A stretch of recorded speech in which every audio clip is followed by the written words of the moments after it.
শরণাগত দীনাথং পরিত্রাণং পরায়ণে সর্বসাতে হরে দেবী মা শারদে দেবী নমস্তুতি। জয় মা শারদা। আজিକାର নীତିବାଣୀ ଆରମ୍ଭ କରିବା ପୂର୍ବରୁ ମୋର ଏ ପରିଚୟ ଉପରେ ଜାଣି ରଖିଥାନ୍ତୁ।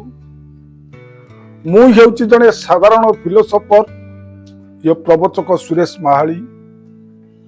କେବଳ ଏ ସମାଜର ମଙ୍ଗଳ ପାଇଁ ଆମେ ଏ ନୀତିବାଣୀକୁ ସେୟାର କରୁଛୁ। ଆପଣମାନଙ୍କୁ ଯଦି ମୋ ନୀତିବାଣୀ ଭଲ ଲାଗୁଥିବ ଆପଣମାନେ ଗୋଟେ ଲାଇକ୍ କରି ସବସ୍କ୍ରାଇବ କରିଦିଅନ୍ତୁ। ଅନ୍ୟମାନଙ୍କୁ ସେୟାର କଲେ ଏ ସମାଜର ମଙ୍ଗଳ ହେବ। ଆସନ୍ତୁ ନୀତିବାଣୀ ଆରମ୍ଭ କରିବା ପୂର୍ବରୁ ସୁନ୍ଦର କଥାଟିଏ। ନାନ୍ୟ ମଦ୍ୟା ଦେକ ଭାଷା ନ ଲଗ୍ନମ ସ୍ନାନମାଚରେତ୍। ସଂସାରରେ ଆଜ୍ଞା ଯେତେ ପାପ ଅଛି ସବୁଠାରୁ ଗୋଟିଏ ପାପ ହେଉଛି ଆଜ୍ଞା ଉଲଗ୍ନ ଅବସ୍ଥାରେ ସ୍ନାନ କଲେ ସେ ପାପଠାରୁ ଏ ପାପ ବି ଆଉ ନାହିଁ। ଚାରି ଯୁଗରେ ଚାରି ନାରୀ ବି ଉଲଗ୍ନ ଅବସ୍ଥାରେ ସ୍ନାନ କରିଛନ୍ତି ଏବଂ ସେମାନଙ୍କୁ ଏ ଦଣ୍ଡ ବି ଭୋଗିବାକୁ ପଡ଼ିଲା। ସତ୍ୟ ଯୁଗର କଥା, ଆଦି ମାତା ଠାରୁ 3 ପୁତ୍ର ଇଏ ଜନ୍ମ ଲାଭ କରିଥିଲେ। ସେ 3 ପୁତ୍ର କିଏ ନା ବ୍ରହ୍ମା, ବିଷ୍ଣୁ, ଇଏ ମହେଶ୍ୱର। ଥରେ ଆଦି ମାତା ଉଲଗ୍ନ ଅବସ୍ଥାରେ ସ୍ନାନ କରୁଥାନ୍ତି।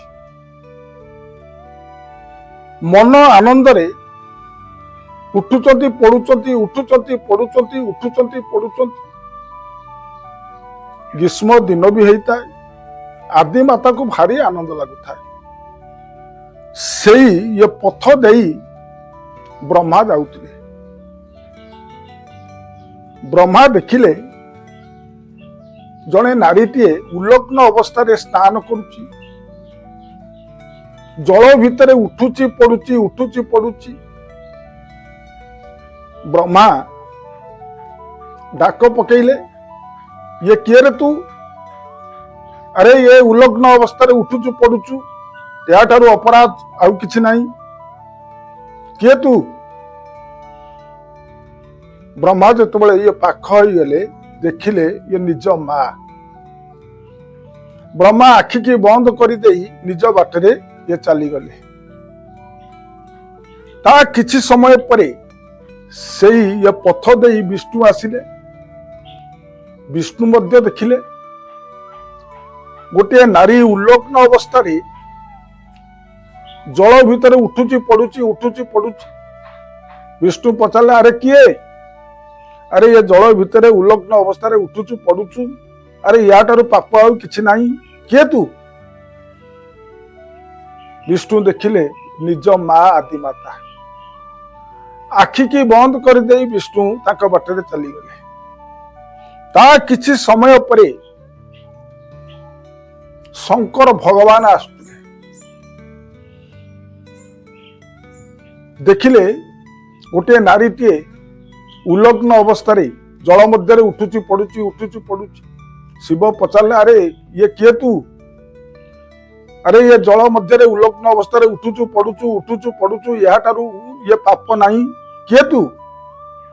ବ୍ରହ୍ମା ଦେଖିଲେ ନିଜ ମା।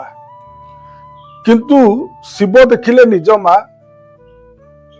ଶିବ ଠାକୁରଙ୍କର ସେଇଠି କାମନା ଭାବ ଆସିଲା। ବ୍ୟାଘ୍ର ଛାଲକୁ ଉପରେ ଫିଙ୍ଗି ଦେଇ ଜଳ ଭିତରକୁ ପଶିଗଲେ। ନିଜ ମାଙ୍କ ସହିତ ଶଙ୍କର ଭଗବାନ ଇଏ ରତି କଲେ। ସେଇଠି ଏଭଳି ପାପ ଆସିଲା ଯାହାକି ସେ ପାପକୁ ଭୋଗିବାକୁ ପଡ଼ିଲା ଶଙ୍କର ଭଗବାନଙ୍କୁ। ମାତୃହରଣ ଦୋଷ ବି ଲାଗିଲା। ସତ୍ୟ ଯୁଗ ପରେ ଇଏ ତ୍ରେତୟା ଯୁଗ ଆସିଛି। ये त्रेतया जुगरे विश्वामित्र ये महामुनि गंगा नदी कूल ये तपस्या करुले कहीं ब्रह्मश्री हवा ये तपस्या करुले। इंद्र देखिले कहले विश्वामित्र ये जो भली भाव ये तप आचरण करुच्ची काले मो इंद्र पदटा को ये माड़ी बसिब कि सेतिपाई से सुंदरी अपसरी ये मेना को डकैले कहले आलो मेना तू वर्तमान जीवु गंगा नदी कूल से बाबाजी बसिकिना ये तपस्या करुच्ची ता तप को भंग करिबु। किए से बाबाजी? विश्वामित्र महामुनि। मेना कहला कहला आपण भय करंतुनी अनेक बाबाजी कर तप को भांगी देछि आ ये कोन मो ठारू केबे उधुरी जिबे। मेना आसीची जेते प्रकार नृत्य गीत कला विश्वामित्र महामुनि कर तप भांगी पारलानी। शेषरे मेना उल्लग्न अवस्था गंगा नदी कूल पशिला। गंगा नदी कूल गंगा नदी या जल भितर मेना स्नान कला। विश्वामित्र महामुनि कर जतबे स्नान बेला हुए देखिनेले जे गोटे नारी उल्लग्न अवस्था स्नान करुछि। विश्वामित्र महामुनि कर कामना भाव आसीगला। निजर ये कौपिनी की फिंगी देई जल भितर पशिगले। मेना संगरे विश्वामित्रंकर रति हैला। एही समय रे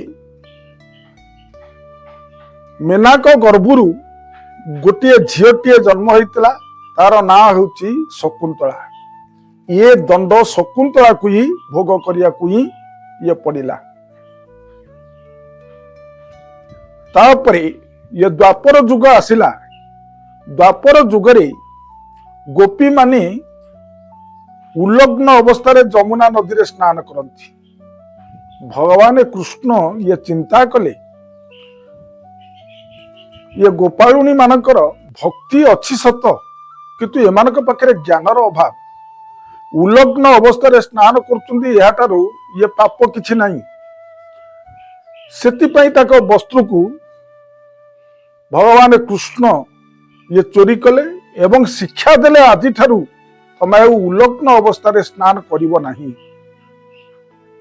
सेई दिन ठारू गोपी माने शिक्षा ही पाइथिले। तापरे ये कली जुगरे अनेक नारी माने उल्लग्न अवस्था स्नान करती। किंतु हे माँ माने मन रखि थांतु उल्लग्न अवस्था स्नान कले परिवार प्रति पिला मानक प्रति अमंगल आसीबो। जेउ बली सत्य जुगरे अमंगल आसिला ये त्रेतया जुगरे अमंगल आसिला। द्वापर जुगरे भी प्रभु शिक्षा देइतिले किंतु कली जुगरे जदि आमे एही परी उल्लग्न अवस्था स्नान करिबा ये परिवार प्रतिदिन ये विपद माड़ी आसीबो। सेतिपई आपण मानक निकट रे निवेदन उल्लग्न अवस्था केतेबेले स्नान करिबेनी। यही थला मोर नीतिबाणी रो ये निर्जास कथा। जदि मो कथा को आपण माने मने रखिबे बा श्रवण करिवे आपण को जीवन धन्य हो जिवो। आपण वैकुंठपुर लाभ करिवे। आजिकार अनुचिंता घर आगरे जदि निंब गछटिए थब आपण को पई शुभदायक। घर आगरे जदि निंब गछटिए थाए आपण को पई यह होची शुभदायक। एतिकी कही मोर नीतिबाणी अनुचिंता को परिसमाप्त करुची। ये प्रणाम। जय जगन्नाथ।